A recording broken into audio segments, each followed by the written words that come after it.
오늘은 이 말씀을 가지고 교회의 첫 사역이라는 제목으로 함께 말씀을 나누고자 합니다. 사랑하는 성도님들에게는 혹시 인생의 철학 또는 자신의 인생을 끌고 갈 명언이나 격언 같은 것들이 있습니까? 저는 있습니다. 저는 부끄럽지만 성도님들에게 말씀을 드리자면 제 인생 슬로건은 이겁니다. 땀은 나를 위해 흘리고 눈물은 이웃을 위해 흘려라. 이것이 저의 일평생 주님 다시 오시는 그날까지 또는 제가 죽음을 앞두고 있는 그날까지 붙들고 갈 저의 인생 행동, 철학 아니면 그런 슬로건입니다. 이 슬로건 때문에 제가 신학을 공부하면서 문득 궁금한 점이 한 가지 생겼습니다. 그것은 두 가지인데요. 첫 번째는 과연 교회는 언제 생겼을까가 가장 궁금했고요. 두 번째는 그리고 교회가 생겼다면 제일 먼저 했던 일이 무엇이었을까? 이것이 가장 궁금했습니다. 그 고민을 하다가 발견되고 찾게 된 본문이 바로 오늘 있는 이 본문입니다. 오늘 이 본문은 우리가 잘 알고 있는 본문이고 너무나도 많은 설교를 들어서 익숙한 본문이기도 합니다. 우리가 이 내용들 아주 간단합니다. 그죠? 간단하게 소개하자면 이렇습니다. 믿는 사람이 다 함께 있어서 강요하지 않았는데 모든 물건을 내어놓고 서로 통용해서 각 사람의 필요를 따라 나눠주며 하나님을 찬양했다라는 것이 바로 이렇게 우리가 알고 있는 본문이다라는 것입니다. 그러나 저는 여기에서 국한하지 않고 조금 더 성경을 깊게 바라보기를 원합니다. 먼저 첫 번째는 제가 아까 전에 소두에 말씀드렸던 궁금했던 것, 과연 교회는 언제 출발했는가입니다. 이 질문에 대한 해답은 두 가지의 관점이 있는데요. 정답은 없습니다. 제가 설명해 드릴 테니 성도님들이 들어보시고 나는 첫 번째가 좋겠다, 두 번째가 좋겠다 결정하시면 됩니다. 정답은 없습니다. 첫 번째 관점은 뭐냐면 사도행전 2장에 기록된 후반부에 기록된 베드로가 성령을 받고 밖으로 나가 설교했을 때 3,000명이 돌아왔다라고 성경은 기록합니다. 그때 교회가 바로 시작했다라고 보는 관점이 있고요. 또 두 번째 또 다른 하나의 관점은 예수님이 승천하신 이후에 예수님께서 기다리라고 말씀하신 그 명령을 붙잡아 예수님의 12 제자와 마가의 다락방에서 함께 기도하여 모인 120명이 바로 교회의 출발이다라는 보는 시각이 있습니다. 이 두 가지 시각 중에서 저는 후자의 것을 선택을 했기 때문에 그 후자가 선택해서 오늘 이 성경을 본다면 교회는 마가의 다락방에서 이미 출발했고 그러면 첫 번째 사역이 뭐냐? 바로 오늘 본문이 된다라는 것입니다. 그리고 이제 오늘 두 번째로 우리가 살펴봐야 될 것이 바로 이거죠. 교회가 만들어졌으면 두 번째, 교회가 만들어지고 가장 제일 처음 한 일이 무엇인가입니다. 여러분들 처음 했다라는 것은 굉장히 중요합니다. 왜냐하면 그 처음이 그것의 정체성을 나타내기 때문에 그렇습니다. 아기도 태어나면 제일 먼저 뭘 할까요? 큰 소리로 울음을 터뜨리게 됩니다. 그 울음은 내가 이 세상에 태어났다라는 또 다른 신호이기도 한다라는 것이죠. 마찬가지로 교회가 만들어지고 나서 제일 먼저 했던 일이 바로 저는 교회의 정체성이다라고 이렇게 바라보고 있습니다. 그러면 오늘 본문이 일어난 배경을 먼저 좀 살펴봤으면 좋겠습니다. 왜 이런 일이 일어났는가? 왜 시키지도 않았는데 모든 물건을 팔아 서로의 필요에 따라 나누어 주었는가라는 것입니다. 그리고 이 사건을 기록한 누가는 무슨 목적을 가지고 이것을 기록했는가라는 겁니다. 먼저 오늘 본문이 일어난 배경은 사도행전 1장 14절에서 15절에 기록된 대로 마가의 다락방에서 기도에 힘쓰는 무리 약 120명이 모여서 기도하고 있던 중에 사도행전 2장에 나오는 오순절 성령 강림 사건을 체험하게 됩니다. 이 오순절 사건의 핵심은 이겁니다. 성도들이 모여 기도할 때 무엇을 받았다? 성령을 받았다라는 것입니다. 이게 바로 마가의 다락방에서 있었던 핵심적인 사건입니다. 자, 이 사건이 왜 중요하냐면 성령은 구약 시대에도 있었고 신약 시대에도 존재했습니다. 그러나 그 성령님이 구약과 신약에는 했던 일들이 달랐다라는 겁니다. 뭐가 다르냐면 구약에서는 성령님이 잠깐 임했다가 그 성령으로 인하여 사역이 완수되면 성령 하나님은 또 어디로 갔다라는 겁니다. 예를 들면 이거죠. 삼손에게 성령이 임하니 막대기로 300명이나 쳐 죽이는 그런 사건이 일어납니다. 그 사건이 이루고 나서 삼손으로부터 성령은 사역이 완수됐기 때문에 떠나가는 거예요. 그러니까 구약에서의 성령은 잠시 머물다가 사역이 완성하면 돌아가는 겁니다. 이것이 바로 구약에 나온 성령의 간략한 이해와 역할입니다. 그런데 예수님이 승천하시기 전에 제자들에게 이러한 말씀을 하십니다. 사도행전 1장 4절에 보면 이러한 말씀이 있는데요. 우리 다 함께 한번 읽어보도록 하겠습니다. 시작. 사도와 함께 모이사 그들에게 분부하여 이르시되 예루살렘을 떠나지 말고 내게서 들은 바 아버지께서 약속하신 것을 기다리라. 아멘. 여기서 중요한 건 뭐냐면 아버지께서 약속하신 것을 기다리라 라는 겁니다. 이 기다린다는 것이 무엇일까요? 그것은 성령을 뜻한다라는 것을 뒷구절에 보면 쭉 이어서 보면 알 수가 있습니다. 어쨌든 마가의 다락방에 모여 기도하던 120명의 사람들이 지금 성령을 받았다라는 겁니다.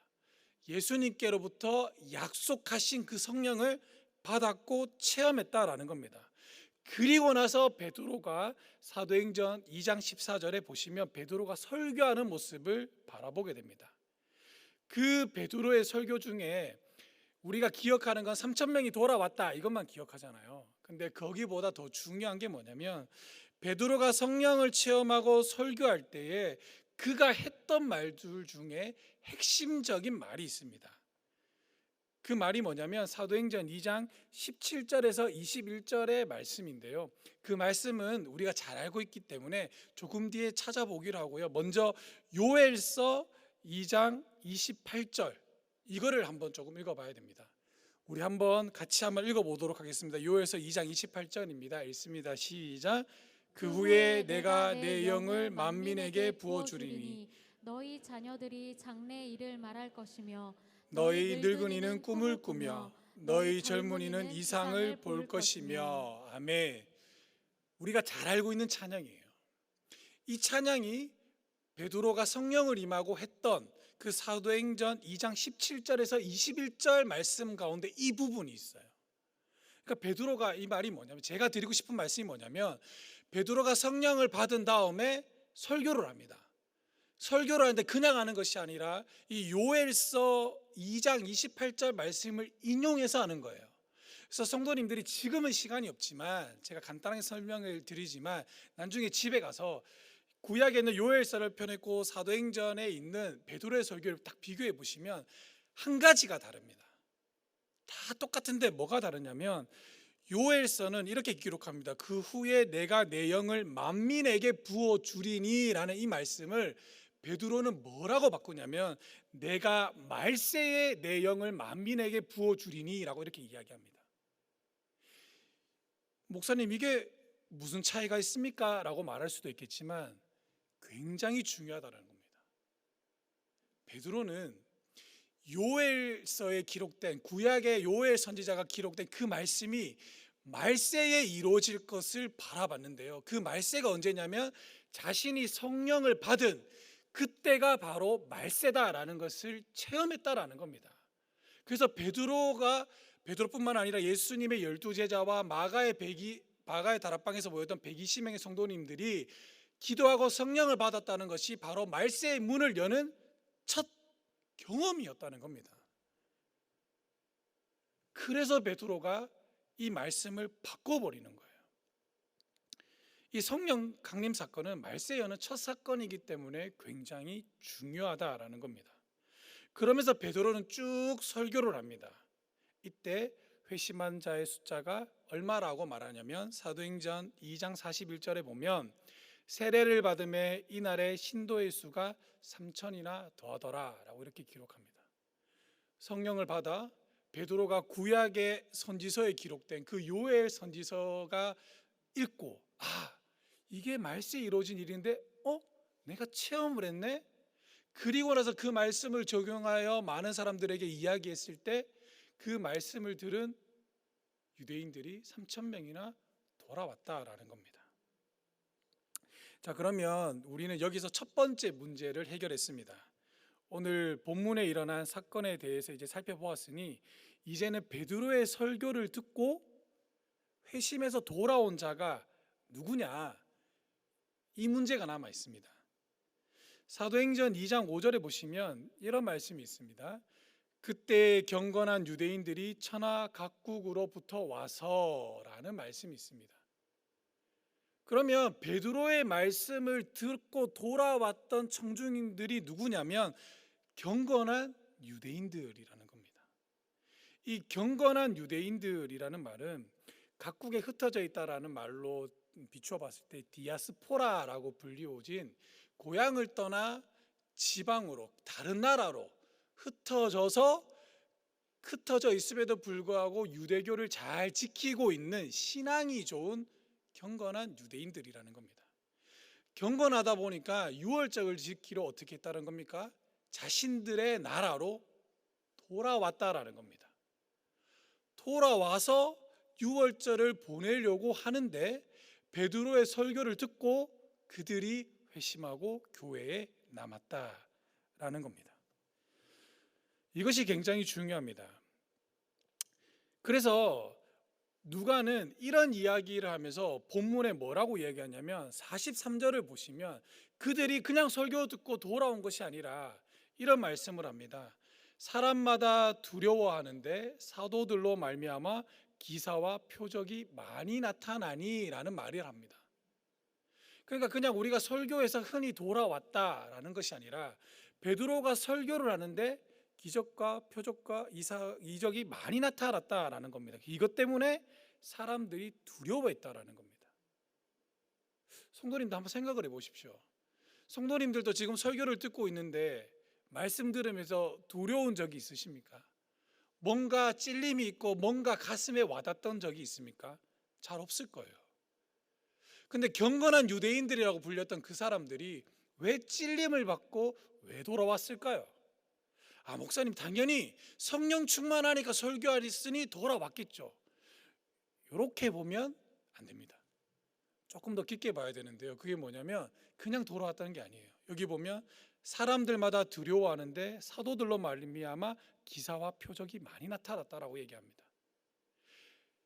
베드로뿐만 아니라 거기에 모였던 예수님의 12제자와 마가의 다락방에서 성령을 받았던 120명의 성도들이 설교하는데 그 말씀이 실제로 이루어났다는 겁니다. 기도하는데 귀신이 떠나가고 병이 낫고 이런 것도 물론 맞지만 그들이 하는 말이 실제로 응해졌다라는 겁니다. 그러니 사람들이 두려워하는 거예요. 저 사람이 하는 말은 진짜구나. 돌아가야겠다. 울림이 있었다라는 겁니다.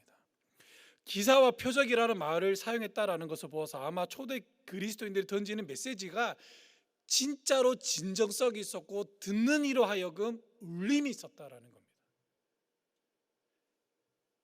다시 말하자면 초대 그리스도인들이 자신이 하는 말들이 진짜로 생동감 있게 사람들에게 와닿았고 또 그들이 자신이 한 말대로 그대로 살아가는 모습을 보여주니까 말과 행동이 일치되니 많은 사람들이 돌아왔다라는 겁니다. 계속해서 44절과 45절에 보면요, 또 이런 말씀도 기록하고 있습니다.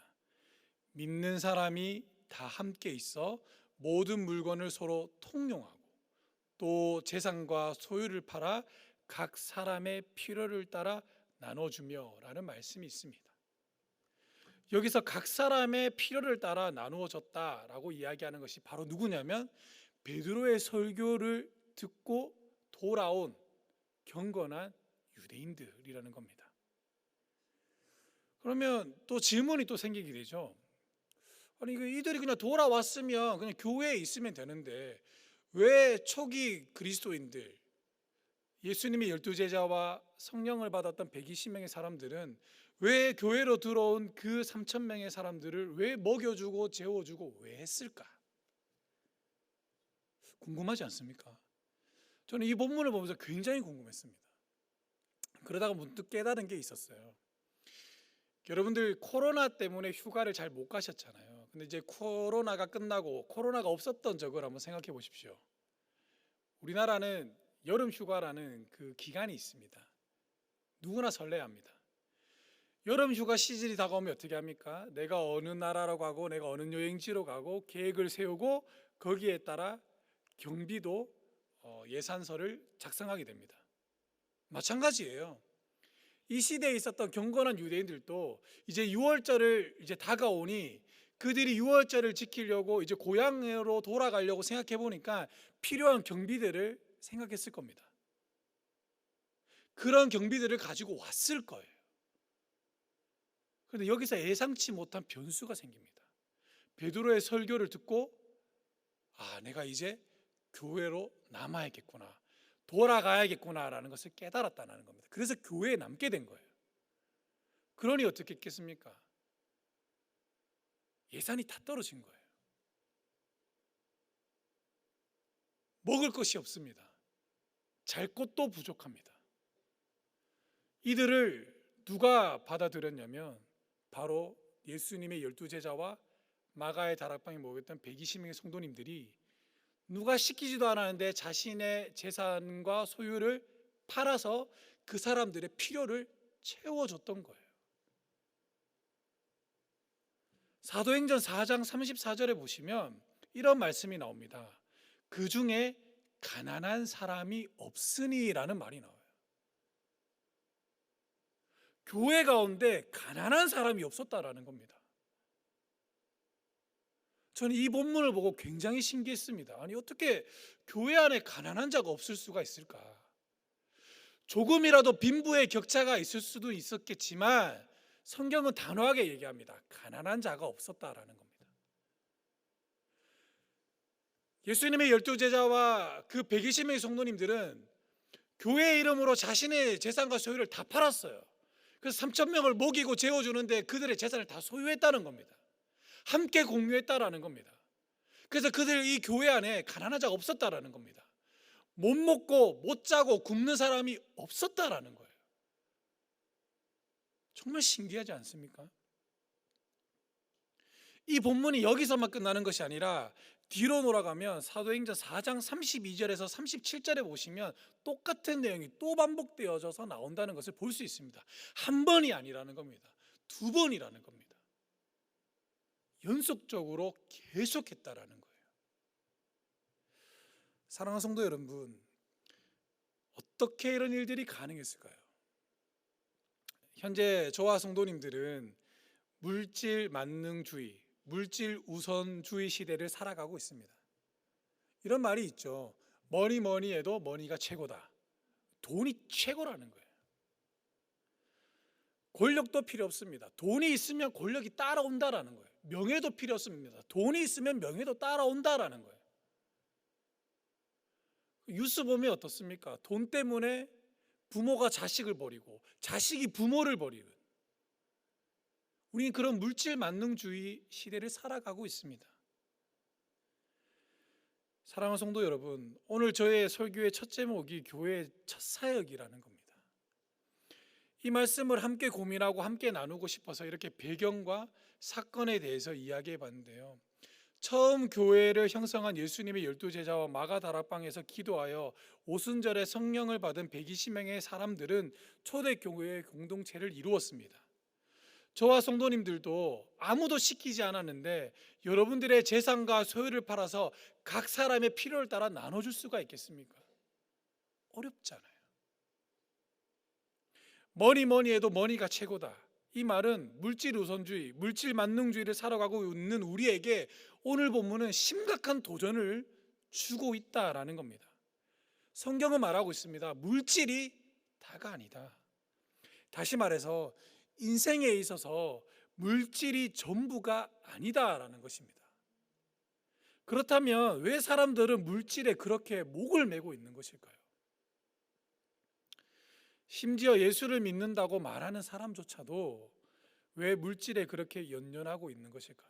그것은 바로 소유에 대한 잘못된 이해 때문에 비롯된 것입니다. 소유에 대한 잘못된 이해를 갖고 있는 사람은요, 자신이 가지고 있는 소유를 통해 자기 자신을 드러내고자 합니다. 그래서 한번 자세히 보십시오. 그들은 소유를 통해서 자신이 드러난다라고 생각하고 있기 때문에 어떤 자동차를 타냐, 어떤 집에 사냐, 어떤 옷을 입느냐, 여기에 굉장히 예민하다라는 것입니다. 왜 그럴까요? 그것은 소유를 통하여 자기 자신이 드러나기 때문에 그렇습니다.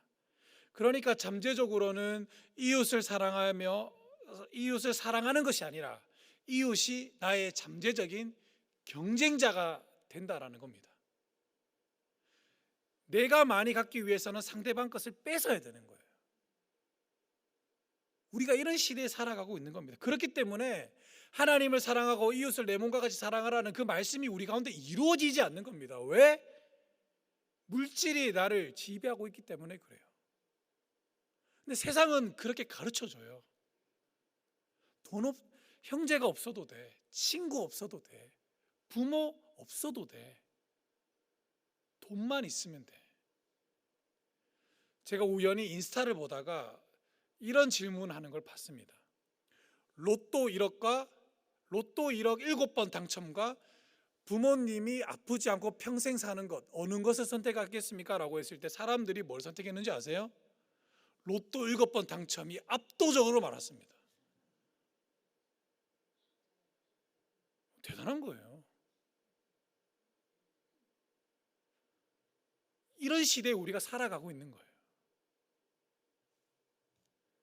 그러면 여러분들, 초대교회는 이런 일을 왜 했을까요? 성령 받았기 때문에 갑자기 이런 일을 했을까요? 아니면 교회가 갑자기 커지니까 이런 일을 했을까요? 이제 교회가 커져가니까 저 사람들이 불쌍하네, 이게 좀 도와주자, 그러면서 시키지도 않았는데 자신의 재산과 소유를 다 팔았을까요? 아닙니다. 근거가 있어요. 이 말씀은, 정답은 신명기 15장 4절에서 5절에 이 답이 있습니다. 우리 중요한 말씀인데 함께 고백하는 마음으로 함께 읽어봤으면 좋겠습니다. 시작. 내가 만일 내 하나님 여호와의 말씀만 듣고 내가 오늘 내게 내리는 그 명령을 다 지켜 행하면 내 하나님 여호와께서 내게 기업으로 주신 땅에서 내가 반드시 복을 받으리니 너희 중에 가난한 자가 없으리라. 아멘. 이 말씀은요, 모세가 이스라엘 백성들에게 선포하는 말씀으로 이제 가나안 땅을 목전 앞에 두고 하나님께서 약속하신 젖과 꿀이 흐르는 그 가나안 땅을 목 앞에 두고 모세가 얘기하는 거예요. 쉽게 얘기하면 이겁니다. 모세가 이스라엘 백성들에게 뭐라고 얘기하냐면, 이스라엘 백성들아, 너희가 400년 동안 종살이 했잖아. 땅 없었지. 맨날 일했지. 가져오면 다 뺏겼지. 근데 이제 하나님의 은혜로 하나님께서 약속해 주신 그 땅에 들어갈 텐데 그 땅은 젖과 꿀이 흘러. 그런데 그 땅에 들어가면 해야 할 일이 있는데 그것이 뭐냐면 너희 중에 가난한 자가 없어야 된다. 이게 하나님의 나라의 법칙이에요. 그래서 이스라엘 백성들은 이 신명기의 말씀을 따라서 그렇게 살아왔던 겁니다. 여러분들도 신명기서를 가만히 보시고 이제 그걸 보고 이제 여호수아서를 보시고 보십시오. 이스라엘 백성들이 전쟁에서 땅을 차지하는데 하나님이 자기가 지정해 주는 땅만큼 지파별로 나눠줘요. 내가 열심히 싸웠고 내가 많이 죽었기 때문에 이만큼 우리 땅, 너는 조금 해서 넌 요것만 너희 땅, 이러지 않아요. 하나님이 지정해 준 만큼 자신들이 땅으로 소유하게 됩니다. 그래서 또 레위기서 24장 22절에 보면 이렇게 법도 정해놓고 있어요. 무슨 법이냐면 제가 읽어드리도록 하겠습니다. 너희 땅 곡식을 벨 때에 밭 모퉁이까지 베지 말며 떨어진 것을 줍지 말고 그것을 가난한 자와 거류민을 위해 남겨두라라고 이야기하고 있는 겁니다. 이렇게 밭이 있잖아요. 내 모퉁이는 베지 말라라는 겁니다. 왜요? 고아와 가부와 가난한 자와 외국인들 위에 남겨두라는 겁니다. 이게 하나님의 법칙이에요. 또 신명기 24장 19절에는 이런 말씀이 있습니다. 내가 밭에서 곡식을 벨 때에 그 한 뭇을 밭에 잊어버렸거든 다시 가서 가져오지 말고 나그네와 고아와 가부를 위하여 남겨두라. 그리하면 하나님 여호와께서 내 손으로 하는 모든 일에 복을 내리시리라. 아멘. 곡식을 추수하다가 떨어뜨리면 어떻게? 줍지 말라라는 거예요. 하나님 너무하신 거 아닙니까? 한 톨도 아쉬운데 어떻게 줍지 말려고 합니까? 하나님은 하지 말라라는 거예요. 남겨두라라는 겁니다. 사랑하는 성도 여러분, 이스라엘 백성들은 하나님께서 선물해 주신 땅에서 살면서 하나님께서 명령하신 그 법들을 잘 지키며 살아갔습니다. 하지만 신약에 와서 나라가 빼앗기자 그들은 그 명령을 더 이상 실천하지 않았습니다. 그런데요, 교회가 딱 세워지자마자 제일 먼저 했던 일들이 바로 이 말씀을 지키는 일이었다라는 겁니다. 교회 안에 가난한 자가 없게 하라. 교회는요, 하나님의 성전입니다. 구약으로 따지면 이스라엘 백성들에게 선물로 주신 약속의 땅 가나안이 바로 신약 공동체인 교회다라는 것입니다. 아멘이십니까, 성도님들? 우리가 이 교회 공동체를 이루고 있다는 겁니다. 그래서 교회에서 신앙생활하는 성도님들은 하나님의 법을 지키며 따라 살아가야 할 의무가 있다는 것입니다. 그래서 초대교회는 그들의 교회가 세워지자마자 그들의 첫 사역으로 자신들의 교회에 들어온 경건한 유대인들을 이 120명의 성도님들이 자신의 소유를 팔아 먹여 살렸다라는 것입니다. 누가 시키지도 않아도 스스로 그렇게 했다라는 겁니다. 왜요? 신명기서 15장이 기록한 너희 중에 가난한 자가 없게 하라. 사랑하는 성도 여러분, 오늘날 우리는 물질 만능주의 시대를 살아가고 있으며 또 경제적으로 어려운 시기를 보내고 있습니다. 그리고 경제적인 어려움은 앞으로도 계속적으로 몇 년간은 더 이어질 것이다 라고 내다보고 있습니다. 그러면 이러한 시대에 살아가고 있으며 또 앞으로 살아가야 할 우리들은 어떻게 살아가야 할까요? 불안하고 초조한 마음을 가지고 물질에 의존하며 살아가야겠습니까? 아니면 내가 힘들더라도 하나님께서 세우신 공동체에 속해져 있으니 하나님의 말씀을 따라 서로 나누며 내 옆에 있는 성도님들의 필요를 채워주기 위하여 살아가야 하겠습니까? 저는 이제 우리 교회에 온 지 2주 정도 지났습니다. 제가 제 3자의 입장으로 우리 교회 딱 처음 봤을 때의 이미지를 말씀드릴까요? 여러분들은 여기 익숙해져서 잘 모르잖아요. 그죠?